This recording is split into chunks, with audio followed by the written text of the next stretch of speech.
खरूज 13वां बाब। शराए फतीर। और खुदावंद ने मूसा से कलाम करके फरमाया कि सब पहलौठे मेरे लिए मखसूस कर। बनी इस्राएल में से हर एक जो रहम को खोले, ख्वा इंसान ख्वा हैवान, वो मेरा है। और मूसा ने लोगों से कहा कि इस दिन को याद रखो जिसमें तुम मिस्र की जाए गुलामी से निकले, क्योंकि खुदावंद ने अपने कव्वी हाथ से तुम्हें वहां से निकाला। और तुम खमीर ना खाओ। नए गेहूं के महीने में आज के दिन तुम बाहर निकले। और जब खुदावंद तुम्हें किनानियों और हित्तियों और अमूरियों और हिवियों और यबूसियों के मुल्क में दाखिल करे, जिसकी बाबत खुदावंद ने तुम्हारे बाप दादा से कसम खाई कि तुम्हें देगा, वो मुल्क जिसमें दूध और शहद बहता है, तो इस महीने में ये इबादत किया करो। 7 दिन तक तुम फतीरी रोटी खाओ, और 7वें दिन खुदावंद की ईद होगी। 7 दिन तक फतीरी रोटी खाई जाए, ना ही खमीरी रोटी और ना ही खमीर तुम्हारे अतराफ में कहीं नजर आए। और उस दिन अपने बेटे को बताना और कहना कि ये उस काम की यादगार है जो खुदावंद ने मेरे लिए उस वक्त किया जब मैं मुल्क मिस्र से निकला।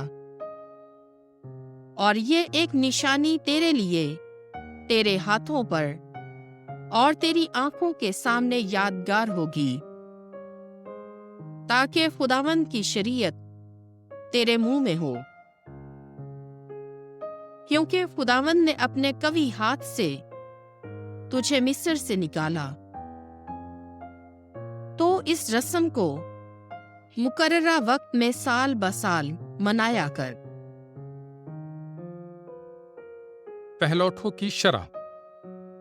और जब खुदावंद तुझे किनआनियों की सरजमीन में दाखिल करे, जैसा कि उसने तुझसे और तेरे बाप दादा से कसम खाई, और उसे तुझे अता करे, तो हर एक को जो रहम खोले खुदावंद के लिए अलग किया कर। और तेरे चौपायों में से सब पहले नर बच्चे खुदावंद के हैं।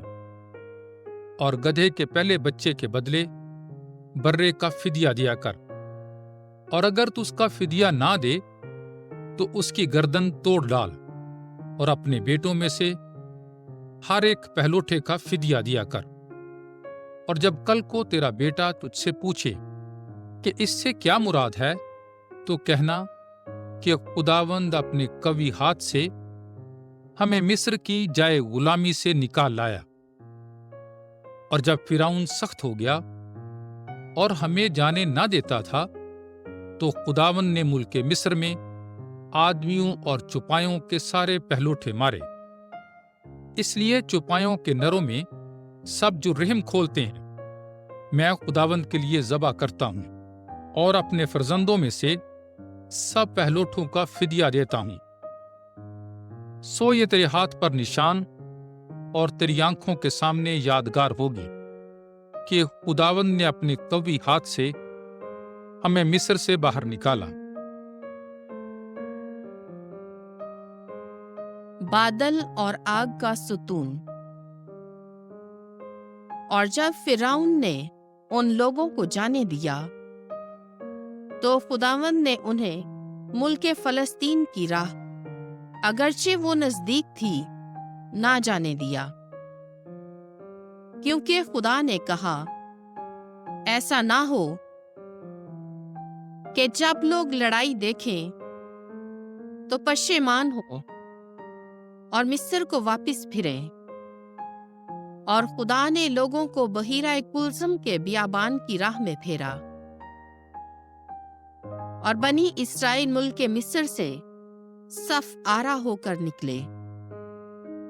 और मूसा ने अपने साथ यूसुफ की हड्डियां ली, क्योंकि उसने बनी इस्राएल को कसम दे के कहा था कि यकीनन खुदा तुम्हारी खबर लेगा, तो तुम मेरी हड्डियों को यहां से अपने साथ ले जाना। तब वो सुकूत से रवाना हुए और बियाबान के किनारे इताम में उतर पड़े। और खुदावन दिन के वक्त उनके आगे बादल के सतून में जाता था कि उन्हें रास्ता दिखाए, और रात के वक्त आग के सतून में कि उन्हें रोशनी बख्शे, ताकि वो दिन रात चल सके।